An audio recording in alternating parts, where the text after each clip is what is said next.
नमस्कार। मैं राकेश वर्मा आप सभी का स्वागत करता हूं आपके अपने परिवार एसएन गुरुकुल पर। बिहार में बीपीएससी आयोग के द्वारा चयनित शिक्षक शिक्षिकाएं, चाहे वह टीआरई 1 से आए हों या टीआरई 2 से आए हों, उनके मन मस्तिष्क में खौफ उत्पन्न हो गया है और वह खौफ किसी यूट्यूबर के माध्यम से उत्पन्न किया गया है। एक यूट्यूबर ने यह बताया कि चूंकि टीआरई 1 टीआरई 2 के शिक्षक शिक्षिकाओं का अभी परिवीक्षा अवधि चल रहे हैं, परिवीक्षा अवधि में ट्रांसफर नहीं हो सकता है।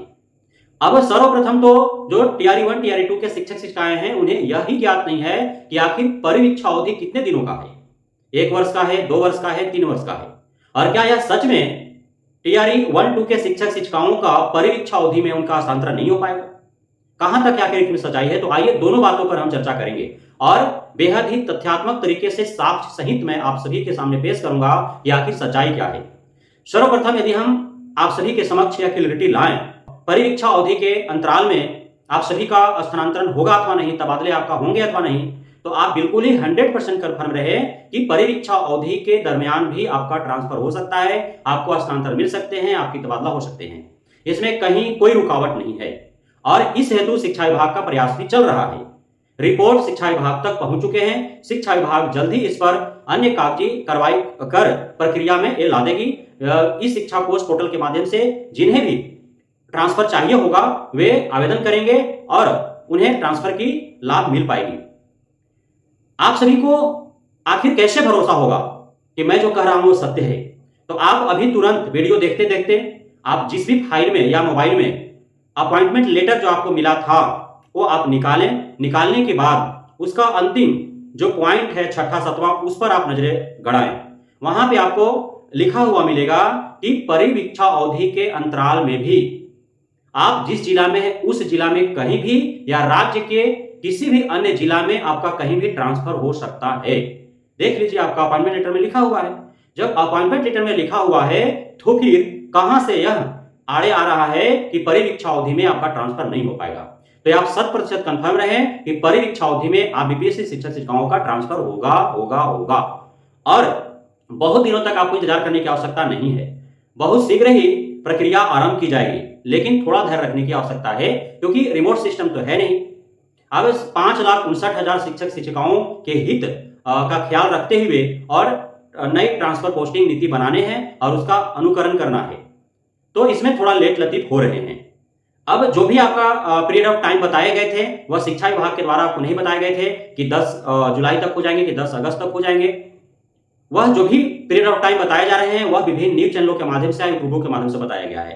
सूत्रों के हवाले से वो खबर आते रही है। आधिकारिक तौर पर कुछ भी नहीं कहा गया है कि इतने दिनों के अंदर हो ही जाएगा, या फिर सत्तारूढ़ पक्ष के जो जनप्रतिनिधि हैं वो जो है हवाबाजी कर देते हैं, वो अपना बयान जारी कर देते हैं कि बहुत जल्द आपका हो जाएगा। लेकिन आधिकारिक तौर पर शिक्षा मंत्रालय या शिक्षा विभाग से इस प्रकार का कोई टाइम बाउंड नहीं दिया गया है कि इतने दिनों के अंदर हो ही जाएगा। लेकिन यह सत्य है कि चाहे वह नियोजित हो या फिर बीपीएससी, पुराने नियमित हो या नए नियमित, सभी का ट्रांसफर होगा जिनको ट्रांसफर लेना होगा। इसमें कहीं कोई गुंजाइश नहीं है कि ट्रांसफर नहीं होगा, आपका ट्रांसफर होगा। अब आते हैं कि परिवीक्षा अवधि आखिर है कितने दिनों का। तो आप सभी को सर्वप्रथम मैं एक साक्ष्य पर नजर डालने का प्रयास करूंगा। आप सभी को ज्ञात होगा 13 जुलाई 2024 को नवादा जिला के ही एक विद्यालय से 3 शिक्षिकाओं का सोते हुए वीडियो वायरल हुआ था, काफी वायरल हुआ था, आप सभी ने उसे देखा होगा। और 14 जुलाई 2024 को उन शिक्षिकाओं को शिक्षा विभाग के द्वारा स्पष्टीकरण हेतु नोटिस जारी कर दिया जाता है।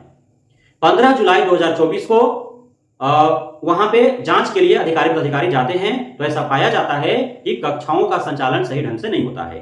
जबकि जो स्पष्टीकरण मांगा गया था शिक्षिकाओं से, उनका यह दलील था कि कक्षा संचालन के समय में वो नहीं सो रहे थे, बल्कि जिस समय वो सो रहे थे उस समय कक्षा का संचालन नहीं हो रहा था। और जब जांच करवाए गए तो पाया गया कि उस विद्यालय में कक्षा का संचालन ढंग से होता ही नहीं है। तो इससे साफ प्रतीत होता है कि उन शिक्षिकाओं के द्वारा कहीं ना कहीं गलत दलील दिए गए हैं और उस कारण से उनका परिवीक्षा अवधि 2 वर्ष से बढ़ा करके 3 वर्ष कर दिया गया, अर्थात 1 वर्ष और अत्यधिक बढ़ा दिए गए, 3 वर्ष कर दिया गया। वो साफ साफ लिखा हुआ है उसमें। तो इससे साफ जाहिर होता है कि आप सभी बीपीएससी शिक्षक शिक्षिकाओं का परिवीक्षा अवधि 2 वर्षों का है और इस 2 वर्षों में आपके तरफ से कोई अनियमितताएं बरती जाती हैं, जिस प्रकार से वे सोते हुए पकड़े गए, कोई बिना कहे पूछे अनुपस्थित रहेंगे, कोई अन्य करतूत करते हुए पकड़े जाएंगे।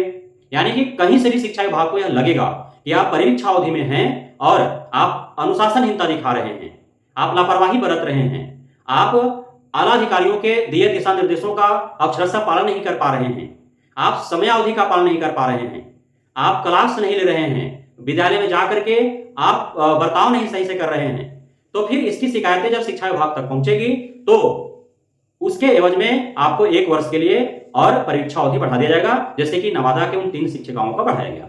तो अब आप यह कंफर्म हो गए होंगे कि जो बीपीएससी शिक्षकों का परीक्षा अवधि है वह 2 वर्षों का है, और यदि उस बीच कहीं से कोई गड़बड़ी पाया जाता है तो 1 वर्ष और बढ़ा दिए जाते हैं। यदि उसके बावजूद भी कहीं कोई अनियमितताएं पाई जाती है तो फिर आपका नियुक्ति रद्द कर दिया जाता है।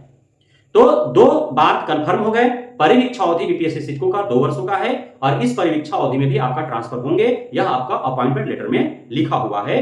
कहीं कोई बरगला रहा है तो उस पर नजर आपको नहीं देने हैं।